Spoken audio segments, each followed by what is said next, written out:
How are you all. आप सभी अच्छे होंगे। सभी को नमस्कार। तो आज जो हम स्टार्टिंग करने जा रहे हैं हमारा first unit 12th class level 4 यानी।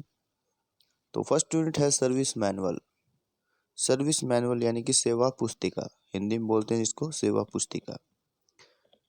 तो प्यारे विद्यार्थियों, जब हम सेवा पुस्तिका की बात करते हैं सर्विस मैनुअल की, तो कुछ क्वेश्चन अपने दिमाग में आते हैं कि सेवा पुस्तिका क्या होती है, सेवा पुस्तिका कौन बनाता है, सेवा पुस्तिका का जो यूज है, प्रयोग है, वो कौन करता है, वो सेवा पुस्तिका में क्या दिया होता है। ये कुछ क्वेश्चन होते हैं। तो जितने मैन्युफैक्चरर्स है, गाड़ियां बनाते हैं, 2 व्हीलर है, 3 व्हीलर है, 4 व्हीलर है, यानी कि कोई भी गाड़ी हो, तो वो क्या करता है, गाड़ी के साथ एक सर्विस मैनुअल देता है। कौन? जो मैन्युफैक्चर यानी कि जो कंपनी है जो गाड़ी बनाती है, वही हमारे व्हीकल के साथ क्या देता है, सेवा पुस्तिका देता है। तो प्यारे विद्यार्थियों, ये बात तो थी कि सेवा पुस्तिका देता कौन है। आगे है कि सेवा पुस्तिका प्रयोग में कौन लेकर आता है। प्रयोग में लेके आता है वो है हमारा मैकेनिक, यानी कि गाड़ी को ठीक करने वाला। क्योंकि कंपनी क्या करती है, कंपनी जो मैन्युफैक्चर है, उस कंपनी के अलग अलग मॉडल, अलग अलग वेरिएंट आते हैं। तो उनके अंदर अलग अलग थोड़ा सा मतलब इंजन का साइज क्या है, इंजन कितने एचपी का है, उसका बोर साइज क्या होता है, तो ये सारा स्टॉक लेवल क्या है, तो ये सारा उसके अंदर दिया होता है। तो ये मैकेनिक को रिक्वायरमेंट होती है उसकी बुक की, जो हमारी सर्विस मैनुअल होती है, जो सर्विस मैनुअल की सेवा पुस्तिका की।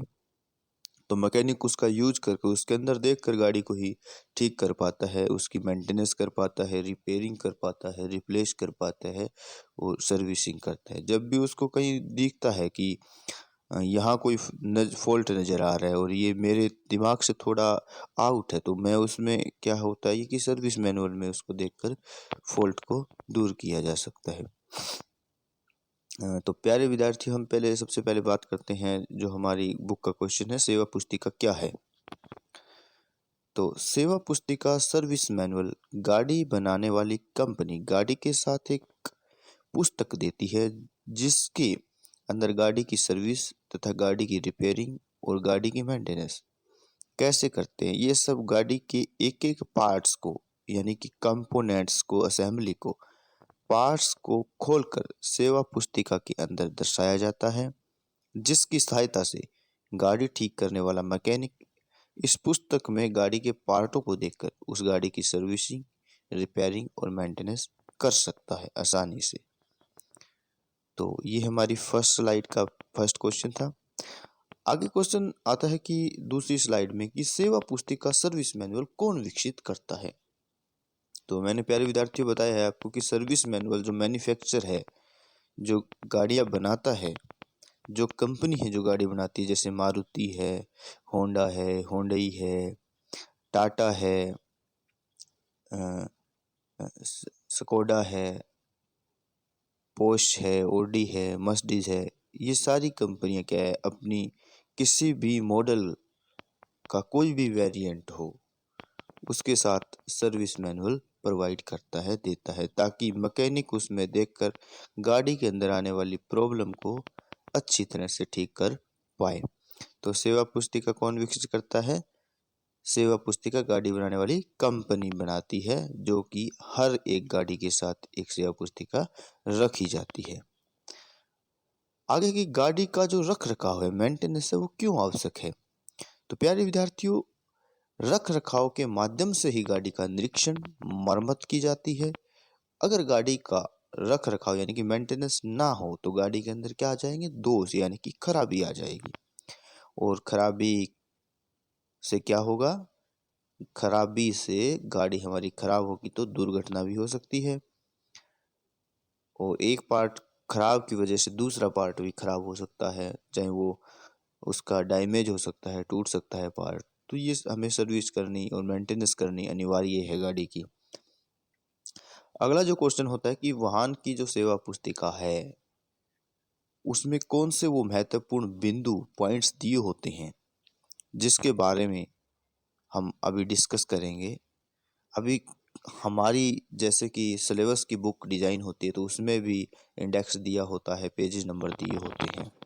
उसी तरह जो सेवा पुस्तिका होती है हमारी, जो सेवा पुस्तिका यानी कि सर्विस मैनुअल जो होती है गाड़ी की, तो उसके अंदर भी क्या होता है, जैसे सबसे पहले इंडेक्स होता है हमारा बुक के अंदर, उसी तरह सेवा पुस्तिका के अंदर भी इंडेक्स होता है। इंडेक्स के अंदर ये दिया होता है कि इंजन किस पेज से लेकर किस पेज तक इंजन के बारे में बताया है, किस पेज से किस पेज तक कल्स के बारे में बताया है, किस पेज से लेकर किस पेज तक गियर बॉक्स के बारे में बताया है।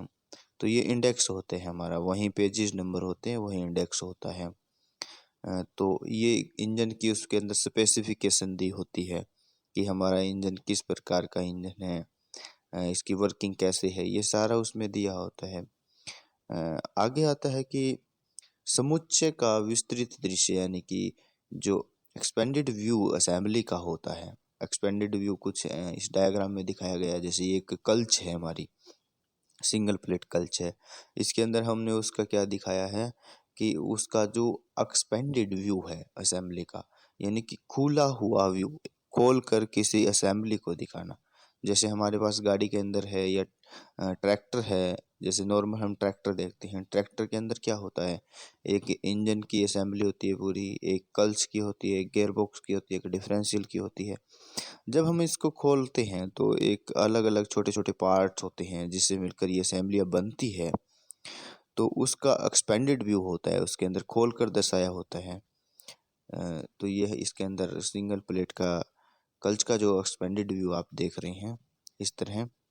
आगे आता है कि वियोजन का अनुक्रम यानी कि डिसेंबली सीक्वेंस क्या होती है, डिसेंबल की सीक्वेंस होती है। उसके अंदर वियोजन यानी कि वियोजन होता है किसी चीज को खोलना, और संयोजन होता है किसी चीज को उल्टा जड़ना।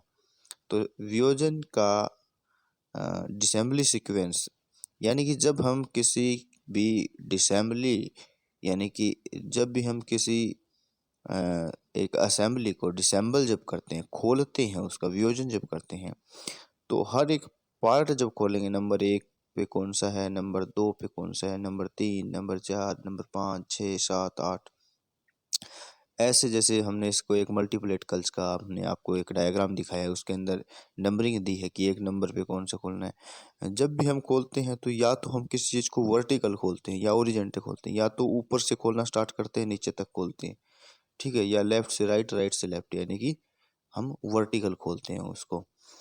तो ये क्या है हमारा, ऐसे उसकी सीक्वेंस में रखेंगे पार्ट को कि पहले जो पहले खोला है उसको आगे रखेंगे, फिर उससे पीछे दूसरे नंबर को रखेंगे, तीसरे नंबर को, ताकि जब हम उसको असेंबल करें तो असेंबलिंग में कोई दिक्कत ना हो, आसानी से कर सकें। आगे आता है कि जो हमारे पार्ट्स होते हैं उनमें जो घटकों का यानी कि टॉलरेंस गेज यानी tolerance gauge size and component है। तो टॉलरेंस की बात कर लेते हैं। उसके अंदर आपको पता ही है कंपोनेंट तो हमारे पार्ट होते हैं।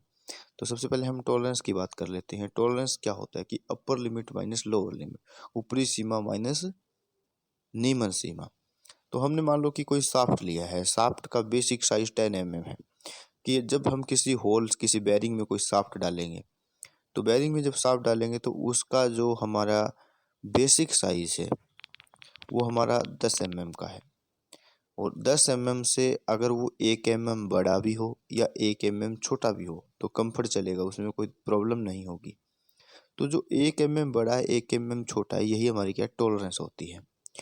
तो मान लो कि अभी हम 10 mm का बेसिक साइज है तो 10.1 यानी कि 10.1 या 9.1।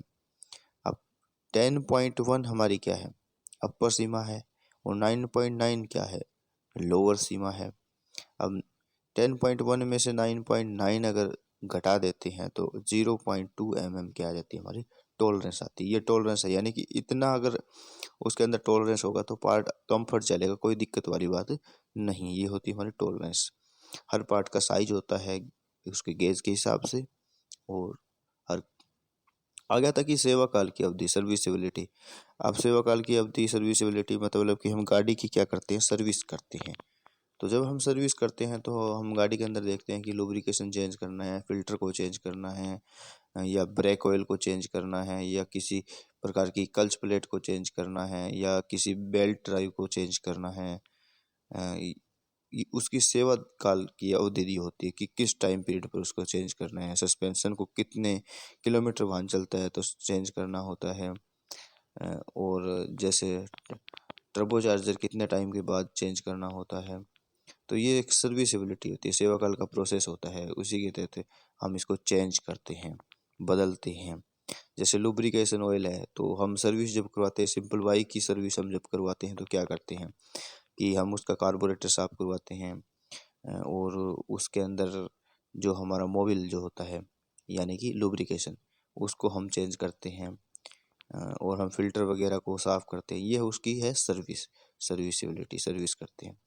आगे आता है कि हमने मेंटेनेंस की बात कर ली, सर्विस की बात कर ली। आगे है कि डिसीजन यानी कि मरम्मत प्रतिस्थापन का निर्णय, decision for repair and replacement. अब रिपेयरिंग क्या होती है, रिपेयरिंग जैसे कोई सस्पेंशन सिस्टम लीक हुआ है, वो लीकेज हो रहा है, उसका जो सस्पेंशन का ऑयल है वो बाहर आ रहा है, तो उसकी क्या होगी, कोई सील कटी होगी या स्प्रिंग में प्रॉब्लम है, ये हम देखेंगे। तो हम इसमें क्या करेंगे, उसको रिपेयर करेंगे। अगर वो रिपेयरेबल है यानी कि रिपेयर हो सकता है आसानी से, तो हम रिपेयर करेंगे। अदरवाइज हम क्या कर देंगे, उसको रिप्लेस कर देंगे। जैसे फर्स्ट डायग्राम हमने दिखाया कि उसके अंदर एक सस्पेंशन सिस्टम है, उसको एक मैकेनिक रिपेयर कर रहा है, ये रिपेयरिंग होकर उसको अंदर डाल देंगे। अदरवाइज ये रिपेयरेबल है नहीं होगा, कुछ ज़्यादा ही कॉम्प्लिकेटेड दिक्कत है, तो हम क्या करेंगे, उस कंपोनेंट को क्या कर देंगे, रिप्लेस कर देंगे, चेंज कर देंगे, प्रतिस्थापन कर देंगे, उसकी जगह नया लगा देंगे। आगे है कि शोधन की प्रक्रिया। जैसे हमने वियोजन की प्रक्रिया देखी थी, वियोजन यानी डिसेंबली प्रोसेस देखा था, उसी तरह हमारा क्या है, असेंबल करना होता है। तो असेंबल जो प्रोसेस होता है उसके अंदर क्या करते हैं हम, नंबर एक, जिस पार्ट को खोला है उसको वापस जड़ना ही क्या हमारा संयोजन होता है। इसके अंदर क्या होता है, संयोजन यानी कि ये संयोजन नहीं, यहाँ वियोजन आएगा।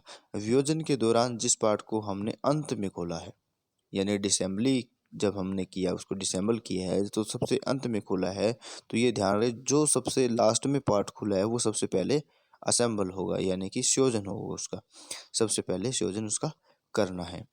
तो मैंने पहले आपको बताया कि या तो हम किसी असेंबली या किसी भी मशीन को हम ओरिजेंटल खोलते हैं या उसको वर्टिकल खोलते हैं। तो हमने जिस वे में उसको खोला है उसकी सीक्वेंस हमने दी, 1 number, 2 number, 3 number, 4 number, 5 number. तो जब हम उसको जड़ेंगे तो क्या करेंगे, 5 नंबर सबसे पहले, उसके बाद 4 नंबर, फिर 3 नंबर, फिर 2 नंबर, उल्टा, ठीक है, रिवर्स कर देंगे। उसी तरह आगे है कि कार्य परीक्षण प्रक्रिया यानी कि वर्किंग टेस्टिंग प्रोसेस। अब हमने व्हीकल की मेंटेनेंस करनी थी तो मेंटेनेंस भी कर दी है, सर्विस करनी थी तो सर्विस भी कर दी है, रिपेयरेबल काम था तो रिपेयर भी किया है, अगर किसी पार्ट को रिप्लेस करना तो रिप्लेस भी कर दिया है। अब हम ये क्या देखेंगे, टेस्टिंग प्रोसेस में हमारा व्हीकल ओके है क्या, तो हम उसकी एक ड्राइव लेकर देखेंगे। ड्राइव में हम ये देखेंगे कि स्टीयरिंग असेंबली वगैरह है, या किसी की टायर के बकलिंग वगैरह है, या कहीं भी कोई भी प्रॉब्लम नहीं आ रही है, हमारा इंटीरियर में जितने गेज है मेजरिंग इंस्ट्रूमेंट के वो सारे प्रॉपर है, किसी प्रकार की वायरिंग, किसी प्रकार की कोई प्रॉब्लम नहीं है, तो फिर क्या होगा, हमारा ये वर्किंग टेस्ट हो गया आफ्टर ऑटो रिपेयर के बाद में। तो ये हमारी फर्स्ट यूनिट थी सर्विस मैनुअल 12th क्लास की। तो थैंक यू, धन्यवाद।